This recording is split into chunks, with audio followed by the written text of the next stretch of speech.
What's going on, guys? It's your average consumer, and today we've got a showdown between two of the best noise canceling Bluetooth headphones you can find on the market right now, the Bose QC35 IIs and the Sony WH1000X MIIs. These are both top of the top headphones, but we're gonna see which one deserves your money. So first, let's compare the design. Now, the Bose pretty much share the same look as all the other Bose headphones that are out right now. They vary very slightly, and this really looks just like the original Bose QC35s. But what I like here with the design is that it is lightweight, foldable, and the ear cups can swivel. So you've got a lot of flexibility here in terms of being able to take this around and how you want to put it away whenever you're storing it. Now, you can pretty much say the same for the Sonys. They've got pretty much the same look as the original 1000X, maybe a few material changes, but overall it's a very similar design to the original versions. So when it comes to the flexibility and the function of the design, these are pretty much tied. They do all the same things. Bose gets a slight nod simply because it's maybe a tiny bit lighter. One thing I will give to the Sonys though is since it has fewer buttons, I think it overall looks a lot cleaner. That is also because of that touchpad on the side that has a few controls, which we'll get to later. And because of the cleaner look, I'm gonna be giving the design point over to Sony. Now, our next category is comfort. And while I think that the Sonys are very comfortable headphones, I can wear these for quite some time with no problem. The Bose Quiet Comforts, they live up to their name, and they are definitely the more comfortable headphone. Whenever you throw these on, it completely engulfs your ears. The cushions are nice and soft. This is not a contest. Bose has comfort down, so they get the point for this one. Now, the next category we're gonna talk about is active noise canceling, which is one of the biggest selling points of these headphones. And Bose has been known as the king of active noise canceling. They pretty much have a very, very strong rep for their active noise canceling because it's very good. But I have found that just like last year's iteration of these headphones, the Sonys do perform quite a bit better. One thing I do like with the Bose is that they've introduced different levels of active noise cancellation. So there's a high, a low, and then you can actually just turn it off. Before it was just on or off, but now they've got that extra level. And I still get that weird sensation with the Bose. When I have it on, it feels like my head is engulfed, like it's underwater or it's like I'm submerged in something. So it's got that weird feeling and you absolutely get used to it after some time. But I do find that the Sonys, I didn't get that weird sensation with these at all, and they still perform better. And they've also got that ambient noise canceling feature, which allows you to hear certain things that are going on around you. So if someone's speaking to you while you're listening to your music, it doesn't completely drown them out. You can actually hear what's going on. So in terms of noise canceling, I gotta give it to the Sonys. I do think that these are just overall better, but they're both freaking amazing. So you really can't go wrong with either one if you're really looking at noise canceling. Now, obviously noise canceling is one of their biggest features, but they've got some more features that make them a bit more special. Now, with last year's iteration, Bose simply had noise canceling, NFC, Bluetooth, and those were really it. There were no real special features here.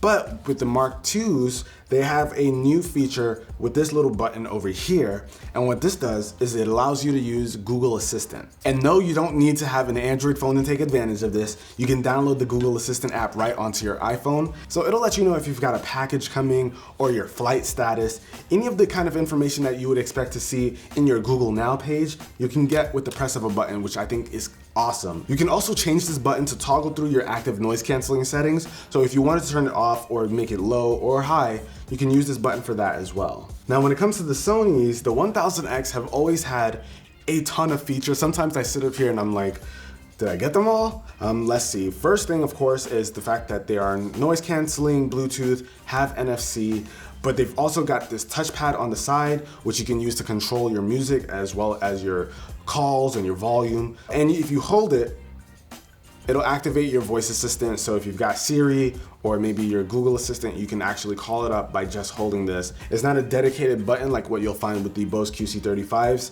but you still have access to it here. And when you're wearing it, there's also this cool feature, whether you're listening to music or not, where you can cover the right ear cup. Everything kind of pauses and the mics kick in so you can hear what's going on around you. So if someone's trying to speak to you and you do this, you'll be able to hear them without an issue. And once you take your hand off, you'll be right back to normal. And while it's a bit of an extended feature, both these headphones have apps. Now with the Bose QC35s, with that app, you'll be able to change the active noise canceling level and also connect it to another device, so you can pair more than one device to these headphones, which I think is a really awesome feature. But that's pretty much the most functionality that you'll get out of that app, while the Sonys have a ton of customization options between changing up your active noise canceling optimization. There's also the ability to change the sound positioning, and you're also able to change the sound of your music so that you can sound like you're in a concert or in a hall. So features, go to the Sonys. Now, when it comes to battery, you've got 20 hours with the Bose on a wireless connection, and when you use the cable and active noise canceling, you got 40 hours, which is pretty good. And with the Sony, you get 30 hours on a wireless connection, and also 40 hours when it's wired. And not only that, but if you charge the Sonys for 10 minutes, you get 70 minutes of playback, so you get an hour and change of music listening on a wireless connection for just 10 minutes of charging, which is awesome. So when it comes to battery, again, we go with the Sonys. Should we just stop this video here? I mean, it feels like an unfair fight, but we gotta do it for the people. And just to be clear here, guys, there's no bias going on over here. A lot of the numbers speak for themselves, but Sony's never sent me anything, and neither has Bose, so these all came out of my pocket, so I can let you guys know which one's better. Now for what you've all been waiting for, the sound quality. What do these actually sound like? And I gotta say, they both sound really, really good. And they better for the price, but there is a clear winner, and that is, again, the Sonys. The Sonys are better, they're better sounding headphones, what can I say? They offer more dynamic range, they have a nicer low end, so if you like a bit more bass, you can definitely achieve that with the Sonys. I feel like Bose has done a really good job at improving their sound quality for their headphones. I've never really been a fan, but with the QC35s and the QC35 IIs, these actually have a surprisingly good bit of bass. I've been able to listen to any of the music that I like with these and not really have any complaints. So these sound great, but these sound better. And so I will give it to the Sonys in the sound department. And while we're on the topic of sound quality, one thing I want to mention is that these both have mics built into it, so you can use them as Bluetooth headsets. But I did find that the Bose sounded way better than the Sonys. The Sonys didn't sound bad, they worked, the person could hear me, but it sounded like I was using a Bluetooth headphone or some kind of external device to speak, or like I was on speaker, while the Bose sounded like I was actually holding the phone. So I do find that the mic quality is better on this. I tested it quite a bit, and every time the Bose sounded better. And with every showdown, we have to have a winner. And I think if we tally up the scores here, the clear winner are the Sonys. So the Sonys beat this in almost every department, except for comfort, which I honestly think is a pretty solid department for this thing to win in. They both go for 350 bucks, but you'll definitely be getting more for your money with the Sonys. But in case you want the Bose still, I'll have them both linked down below in the description. But that about wraps it up for this video, guys. Hopefully this helped you to make a better purchasing decision. If you enjoyed it, be the cool guy or girl that gives this video a thumbs up, and I'll catch you guys in the next one. Till then, it's your average consumer. Peace.